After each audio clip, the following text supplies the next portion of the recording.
Hi students, this is Devamani, lecturer, Salsya Reddy College, Eluru. Now I discuss about the subject banking theory and practice, and the topic is innovations in banking part 2. In the previous video I discussed about the topic internet banking and electronic banking. Now I discuss about the mobile banking.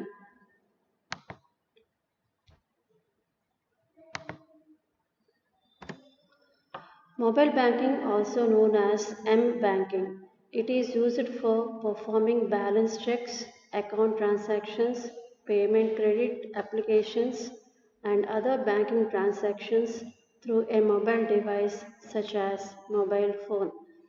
The earliest mobile banking services were offered through SMS, a service which is called SMS banking.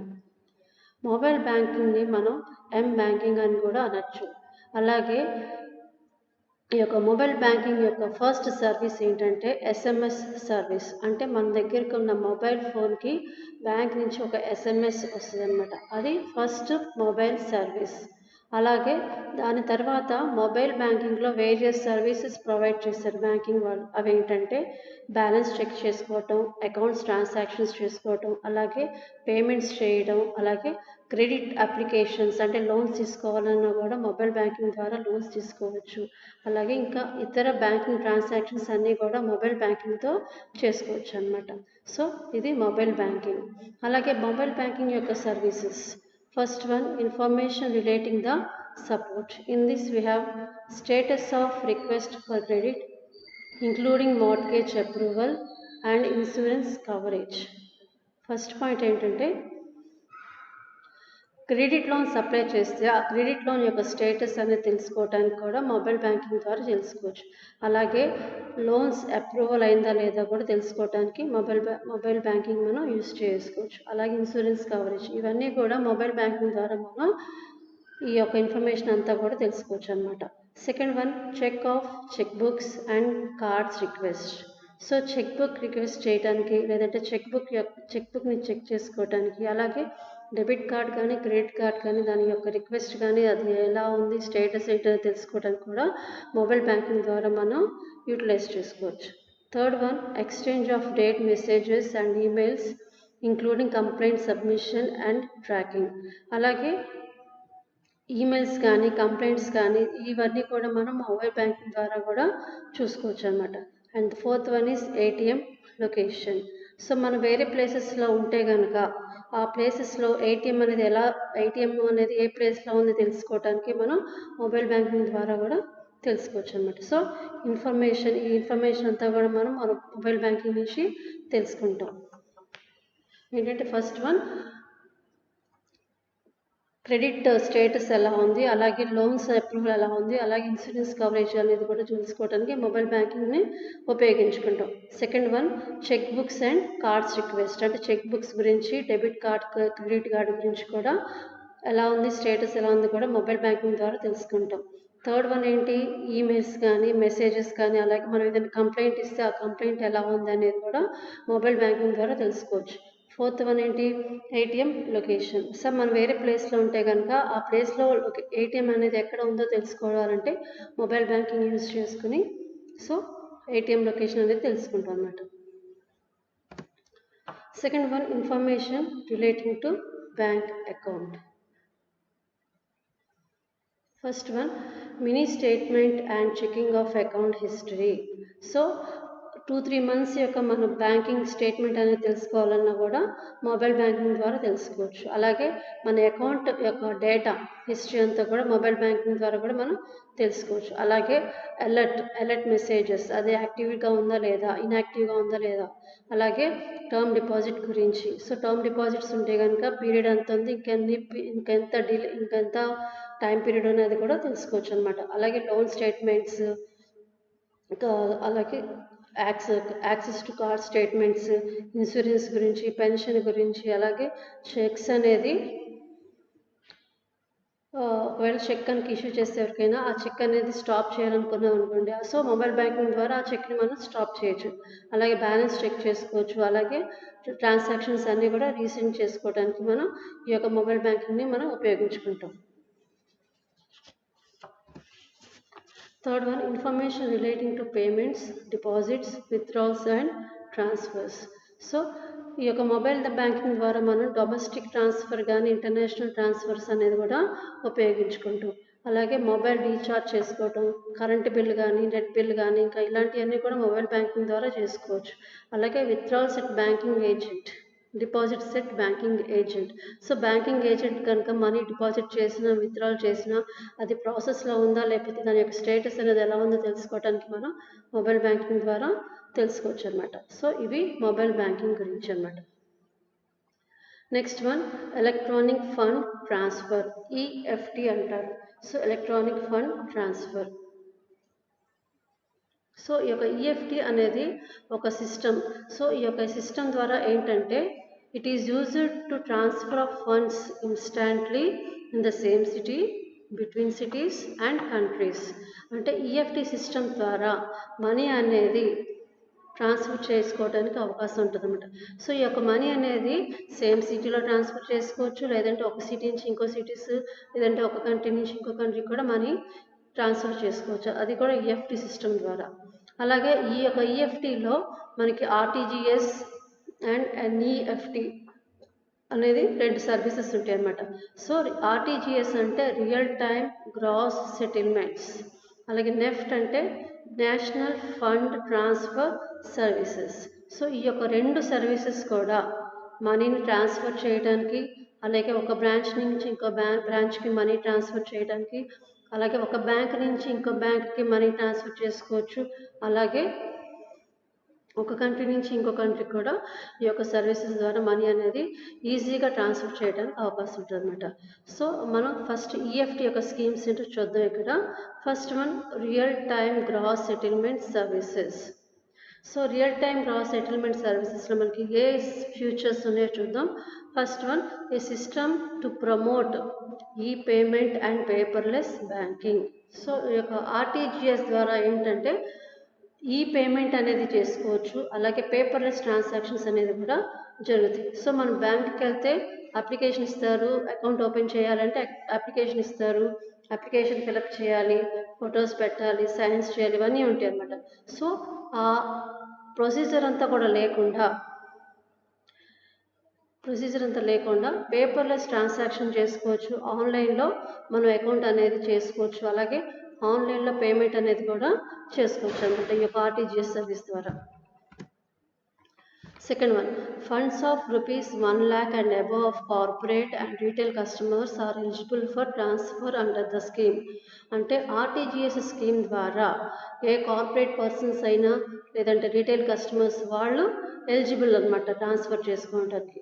అలాగే ఈ యొక్క fund అనేది ఎంతవరకు transfer చేసుకోవచ్చు, 1 lakh above transfer చేసుకోవచ్చు. ఓకేనా. ఈ point ఏంటంటే ఇక్కడ ఈ యొక్క ఆర్టీజీఎస్ ఫండ్ ట్రాన్స్ఫర్ చేసుకోవడానికి ఎవరు ఎలిజిబుల్ అని చెప్తున్నారు, corporate persons and retail customers. So వాళ్ళు కూడా ఎంతవరకు ట్రాన్స్ఫర్ చేసుకోవచ్చు, 1 lakh and above. So 1 lakh and above మనీని వాళ్ళు ఆర్టీజీఎస్ ద్వారా మనీని ట్రాన్స్ఫర్ చేసుకోవడానికి అవకాశం ఉంటుంది అనమాట. Third one, it eliminates risk of loss of instrument or its fraudulent use. So ETGS service అనేది యూజ్ చేసుకుంటే కనుక రిస్క్ ఆఫ్ లాస్ అనేది కూడా తగ్గుద్ది, అలాగే ఫ్రాడ్ అనేది కూడా తగ్గుద్ది అనమాట. సో ఈ ఆర్టీజీఎస్ అనేది కనుక సర్వీస్ యూజ్ చేసుకుంటే రిస్క్ ఆఫ్ లాస్ తగ్గుద్ది, అలాగే ఫ్రాడ్స్ అనేది మిస్టేక్స్ అనేది జరగకుండా కూడా చూసుకోవచ్చు. Fourth one, the RBI timings for settlement of transactions are 9 AM to 4 PM on week days and 9 AM to 12 noon on Saturdays. అంటే ఆర్బీఐ ఒక టైమింగ్ ప్రకారం ఏంటంటే ఆర్టీజీఎస్ ట్రాన్స్ఫర్ చేయాలంటే, ఆర్టీజీఎస్ అనే సర్వీస్ ఉపయోగించుకోవాలంటే Monday to Friday 9 to 4 PM వరకు utilise చేసుకోవచ్చు, and Saturdays only 9 to 12 వరకే ఈ యొక్క ఆర్టీజీఎస్ అనేది యూటిలైజ్ చేసుకోవాలి. Fifth one, cheaper than traditional mode of remittance, that is drafts telegraphic transfer. So ఈ యొక్క ఆర్టీజీఎస్ సర్వీస్ యూటిలైజ్ చేసుకుంటే కనుక దాని యొక్క కాస్ట్ అనేది కూడా చాలా తక్కువగా ఉంటుంది. అంటే ఫర్ ఎగ్జాంపుల్ డ్రాఫ్ట్ పంపించినా లేకపోతే వేరే ఏ విధంగా పంపించినా సరే, సో దాని యొక్క కాస్ట్ మీద ఈ యొక్క ఆర్టీజీఎస్ కాస్ట్ అనేది చాలా తక్కువగా ఉంటుంది అనమాట. సో ఇది RTGS, real time transfer, gross settlement.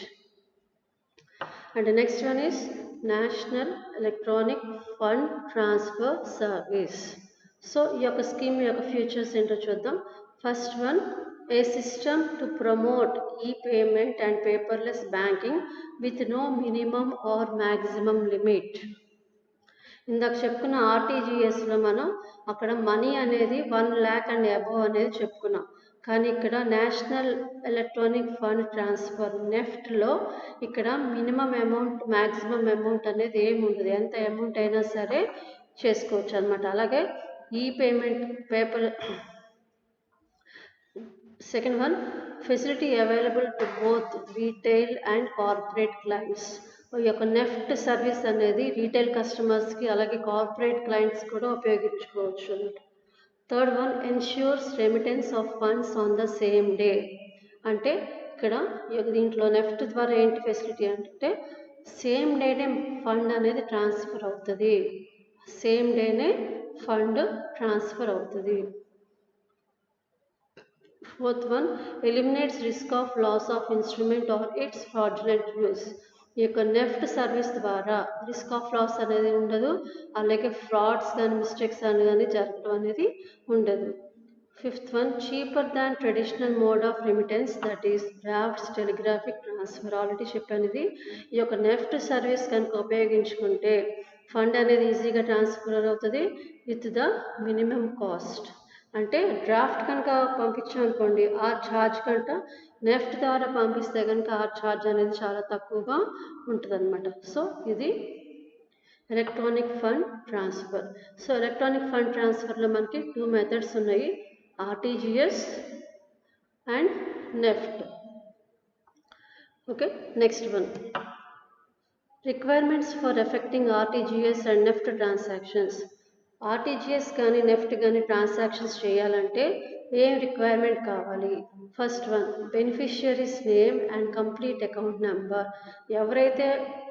ఎవరికైతే అమౌంట్ ట్రాన్స్ఫర్ చేస్తున్నామో ఆ పర్సన్ యొక్క నేమ్ అలాగే కంప్లీట్ అకౌంట్ నెంబర్ కావాలి.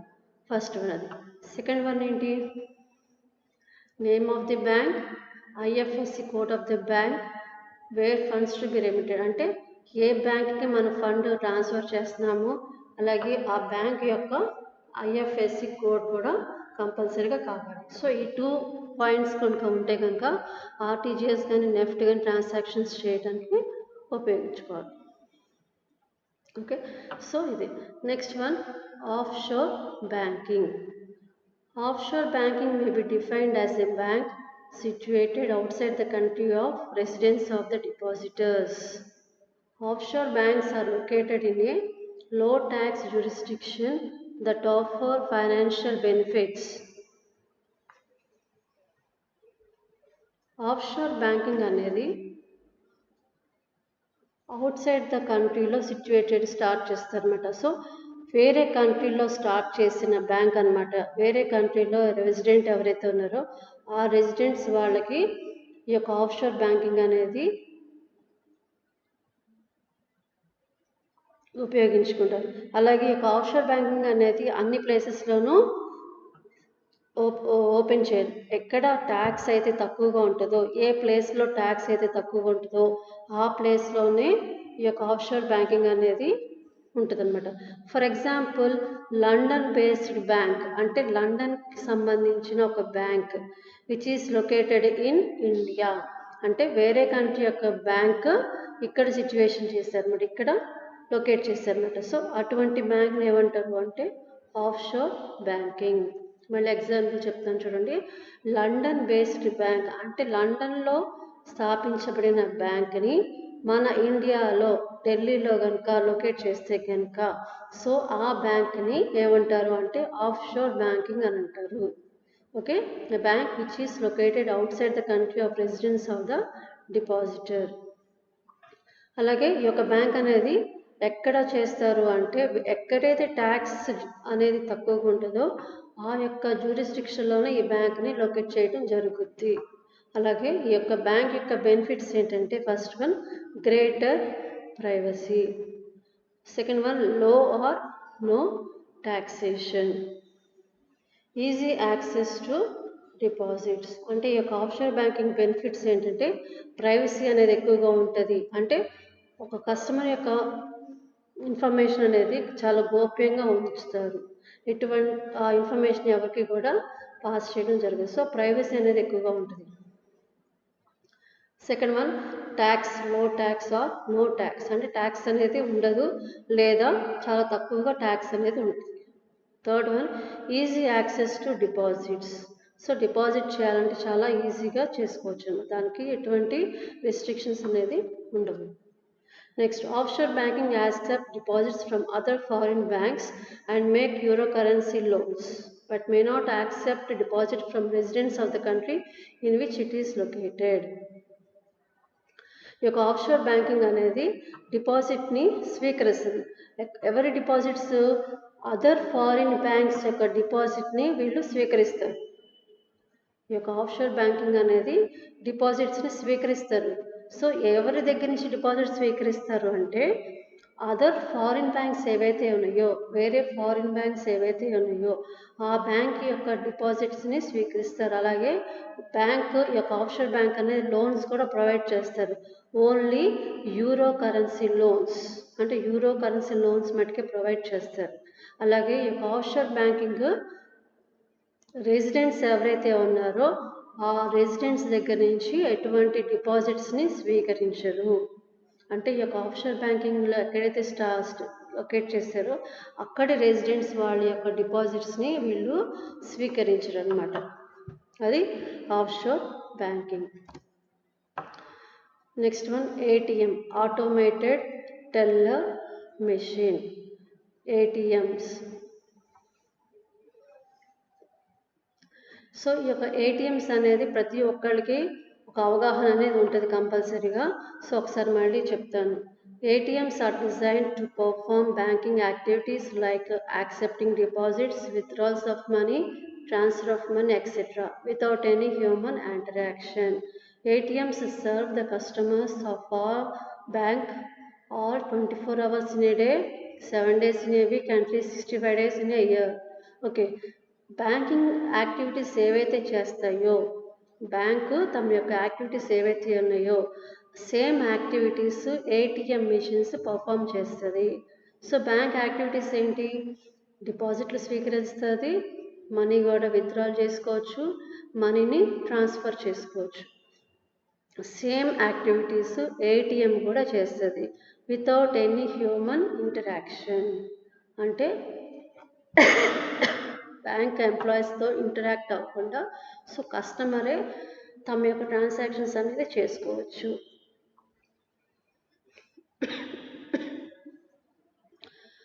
ఓకే, ఈ యొక్క ఏటీఎం అనేది services 24 hours, 7 days, 365 days operate చేసుకోవచ్చు అనమాట. Next one, procedure for operating ATMs. ATM operate చేయాలంటే కస్టమర్ చేయాల్సిన ప్రొసీజర్ ఏంటి? First one, bank issue A card called ATM card to the customer who want to enjoy the ATM facility. A customer అయితే ATM ఉపయోగించుకోవాలనుకుంటాడో ఆ కస్టమర్కి ఒక card అనేది issue చేస్తుంది. Bank వాళ్ళు ఒక కార్డ్ ఇష్యూ చేసుకుంటారు అనమాట. సో దాన్ని ఏమంటారు అంటే ఏటీఎం కార్డ్ అని అంటారు. Second one, the customer has to feed the card into ATM to withdraw or deposit. A customer అయితే ఏటీఎంని ఉపయోగించుకోవాలనుకుంటాడో ఆ కస్టమర్ ఏటీఎం కార్డ్ని ఏటీఎం మిషన్లో ఫీడ్ చేయాలి. సో ఈ యొక్క తను విత్డ్రాల్ చేయాలన్నా సరే, డిపాజిట్ చేయాలన్నా సరే ఆ కస్టమర్ ఆ కార్డ్ని ఏటీఎం మిషన్లో ఫీడ్ చేయాలన్నమాట. So here the machine will read the magnetic strip on the card and demand the pin. So whenever the customer feed the card in the ATM, ఎప్పుడైతే కస్టమర్ ఏటీఎం కార్డ్ని ఏటీఎంలో పెడతాడో అప్పుడు ATM machine ఒక ATM machine ఆ కార్డ్ని read చేస్తుంది. అలాగే read చేశాక పిన్ కూడా అడుగుతుంది అనమాట. So if the pin is correct, customer press చేసిన పిన్ కరెక్ట్ అయితే కనుక సో కొన్ని ఏం ట్రాన్సాక్షన్స్ చేయాలో అనేది డిస్ప్లే చేస్తాడు. అంటే మనీ డిపాజిట్ చేయాలా, విత్డ్రా చేయాలా, ట్రాన్స్ఫర్ చేయాలా, లేదంటే వెరిఫై చేయాలా, సో ఇవన్నీ. సో కస్టమర్ వీటిలో ఏది కావాలంటే అది చూస్ చేసుకోవాలన్నమాట. So the customer can make the ATM work his desired transaction. So customer తనకు కావాల్సిన ట్రాన్సాక్షన్ని తను చేసుకోవడానికి అవకాశం ఉంటుంది అన్నమాట. అలాగే 5th one, ATM is connected with computer system of the bank. ఈ యొక్క ఏటీఎం అనేది బ్యాంక్లో ఉన్న కంప్యూటర్కి లింకప్ అయి ఉంటుంది అనమాట, అంటే కనెక్ట్ అయి ఉంటుంది అనమాట. సో ఎక్కడైతే ఏటీఎం మిషన్ ఉందో ఆ ఏటీఎం మిషన్ బ్యాంక్లో ఉన్న కంప్యూటర్ సిస్టమ్కి కనెక్ట్ అయి ఉంటుంది. 6th one, there is an option to get the receipt for deposit or withdrawals made from the ATM itself also. So బ్యాంక్కి వెళ్తే ఏదైనా ట్రాన్సాక్షన్ చేస్తే వాళ్ళు పేమెంట్ స్లిప్ ఇస్తారు, అవునా? అలాగే ఏటీఎం కూడా ఏదైనా కస్టమర్ ట్రాన్సాక్షన్ చేసినా, విత్డ్రాల్ చేసినా, డిపాజిట్ చేసినా కూడా ఏటీఎం మిషన్ కస్టమర్కి రిసిప్ట్ కూడా ఇస్తుంది. అంటే బ్యాంక్లో మనం చేసే ట్రాన్సాక్షన్ ఎలా ఉంటుందో అలాగే ఏటీఎంలో కూడా సేమ్ ట్రాన్సాక్షన్ చేస్తాం. సో బ్యాంక్ వాళ్ళు మనకి ట్రాన్సాక్షన్ చేసినందుకు రిసిప్ట్ ఇస్తారు, అలాగే ఏటీఎం కూడా మనం ట్రాన్సాక్షన్ చేసినందుకు ఒక రిసిప్ట్ అనేది వస్తుంది అన్నమాట. So this is about the ATM, automated teller machine. Okay, so innovations in బ్యాంకింగ్లో మనకి ఏ టాపిక్స్ ఉన్నాయి? Electronic banking, internet banking, mobile banking, EFT, offshore banking and ATM. So ఈ పాయింట్స్ అన్నీ కూడా 2 వీడియోస్లో చెప్పాను, రాసుకొని ప్రిపేర్ అవ్వండి. So by this we completed the second unit మనం కంప్లీట్ చేసినట్టు ఈ వీడియోతోటి. Okay, thank you.